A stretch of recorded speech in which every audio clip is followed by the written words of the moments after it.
it's just that one family leads to a whole community, you know.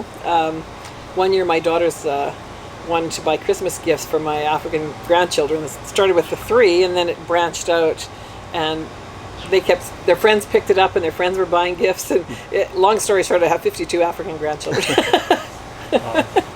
But and that's not even including the Muslim ones, because they don't celebrate Christmas. But yeah, so like one family, you just meet their friends, you meet more people in the community, and there's dozens and dozens of people that I've met and tried to help.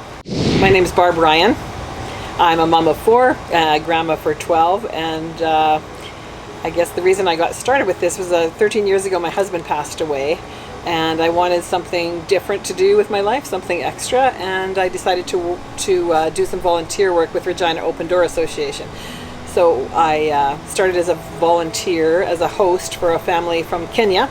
They'd been in a refugee camp for 19 years, and they came to Canada, and I sort of helped them from the beginning, helped them get their house set up, helped them find furniture, and just helped them with everyday problems, showed them around Regina, taught them some things about Regina, about our culture, and just really got to know them quite well, and they got to know me well, and saw them regularly for a couple of years, and then they had jobs and cars, and their life was going at a good pace. So then I started with a Congolese family.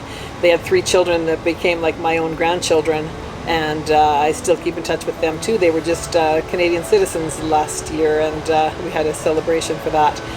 There was a mom in that family who was about my age, and she'd never gone to school a day in her life, and I taught her some English, just very simple.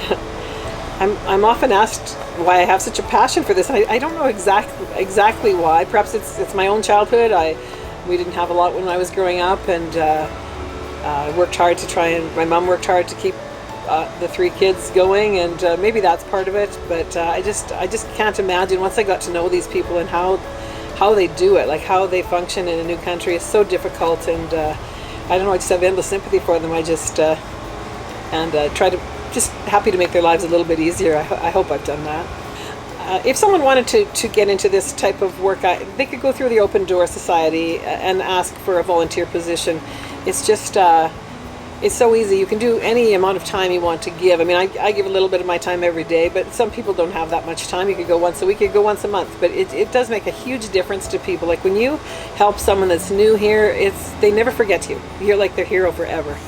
For me to thank them, not them to thank me, for teaching me about how grateful we should be for our health care, our dental care, our schooling, everything, and they've shown me that we really need to appreciate things like this. And I mentioned that in my speech, and I said how grateful I was that they taught me so much. And after the speech, several people came up to me and said, "You've inspired me to volunteer now." And I thought, well, that's about the biggest compliment I could get, because now I've paid it forward, and hope that someone else will also enjoy have the joys of helping others. To be a caring hero is just one of the biggest honors, I suppose, you could get. I mean, it means that you care, you're kind, you care about humanity, you want to make someone's life better. It's a huge honor.